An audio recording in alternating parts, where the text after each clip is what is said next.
as we welcome Governor Palin and Senator Biden.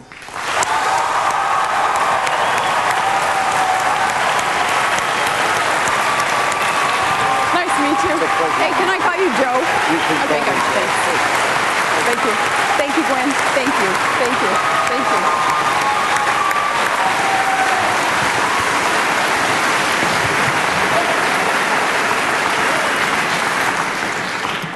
Welcome to you both. As we had determined by a coin toss, the first question will go to Senator Biden with a 90-second follow-up from Governor Palin. The House of Representatives this week passed a bill, a big bailout bill, or didn't pass it, I should say. The Senate decided to pass it, and the House is wrestling with it still tonight.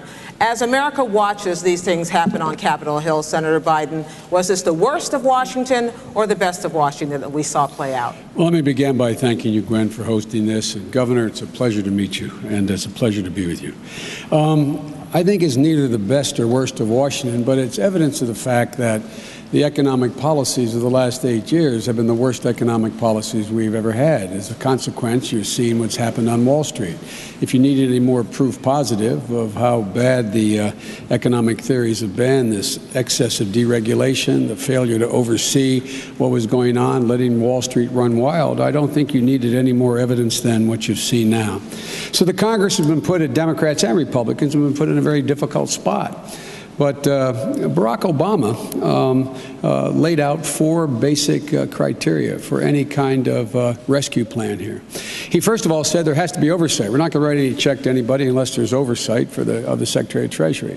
He secondly said you have to focus on homeowners and folks on Main Street. Thirdly, he said that if you have to treat the taxpayers like investors in this case. And lastly, what you have to do is make sure the CEOs don't benefit from this, because this could end up in the long run people making money off of this rescue plan.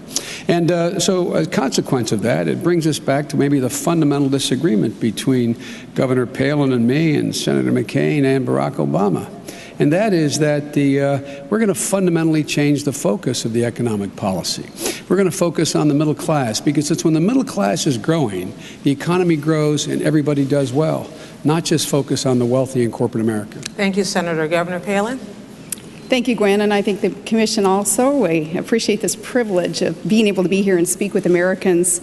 You know, I think a good barometer here as we try to figure out, has this been a good time or a bad time in America's economy, is go to a kid's soccer game on Saturday and turn to any parent there on the sideline and ask them, how are you feeling about the economy? And I'll bet you're going to hear some fear in that parent's voice. Fear regarding the few investments that some of us have in the stock market. Did we just take a major hit with those investments? Fear about how are we going to afford to send our kids to college? A fear as small business owners, perhaps how we're going to borrow any money to increase inventory or hire more people.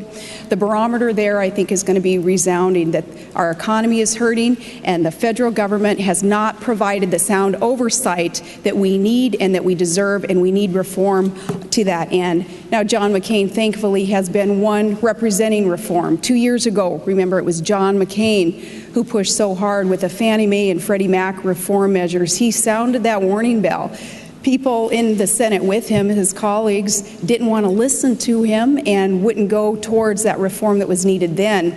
I think that the alarm has been heard, though, and there will be that greater oversight, again, thanks to John McCain's bipartisan efforts that he was so instrumental in bringing folks together over this past week, even suspending his own campaign to make sure he was putting obsessive politics aside and putting the country first. You both would like to be vice president. Senator Biden, how, as vice president, would you work to shrink this gap of polarization which has sprung up in Washington, which you both have spoken about here tonight? Well, that's what I've done my whole career, Gwen, on very, very controversial issues, from dealing with violence against women to putting 100,000 police officers in the street to trying to get something done about the genocide that was going on in Bosnia. And I have been able to reach across the aisle. I think it's fair to say that I have almost as many friends on the Republican side of the aisle as I do the Democratic side of the aisle. But am I able to respond to, are we able to stay on the You may, if you like. Yeah, well, you know, until 2 weeks ago, it was 2 Mondays ago, John McCain said at 9 o'clock in the morning that the fundamentals of the economy were strong. 2 weeks before that, he said, George, we've made great economic progress under George Bush's policies. 9 o'clock, the economy was strong. 11 o'clock that same day, 2 Mondays ago, John McCain said that we have an economic crisis. That doesn't make John McCain a bad guy, but it does point out he's out of touch. Those folks on the sidelines knew that 2 months ago. Governor Palin, you may respond. John McCain, in referring to the fundamental of our economy being strong, he was talking to and he was talking about the American workforce, and the American workforce is the greatest in this world, with the ingenuity and the work ethic that is just entrenched in our workforce. That's a positive, that's encouragement, and that's what John McCain meant. Now, what I've done as a governor and as a mayor is truly had that track record of reform, and I've joined this team that is a team of mavericks with John McCain, also with his track record of reform, where we're known for putting partisan politics aside to just get the job done. Now, Barack Obama, of course, he's pretty much only voted along his party lines. In fact, 96% of his votes have been solely along party line. Not having that proof for the American people to know that his commitment too is, put the partisanship, put the special interests aside, and get down to getting business done for the people of America. We're tired of the old politics as usual, and that's why, with all due respect, I do respect your years in the U.S. Senate, but I think Americans are craving something new and different, and that new energy and that new commitment that's going to come with reform. I think that's why we need to send the maverick from the Senate and put him in the White House, and I'm happy to join him there. Governor, Senator, neither of you really answered that last question about what you would do as Vice President. I'm going to come back to that throughout the evening to try to see if we can look forward as well. Now, let's talk about this. The next question is to talk about the subprime lending meltdown. Who do you think was at fault? I start with you, Governor Palin. Was it the greedy lenders? Was it the risky homebuyers who shouldn't have been buying a home in the first place? And what should you be doing about it?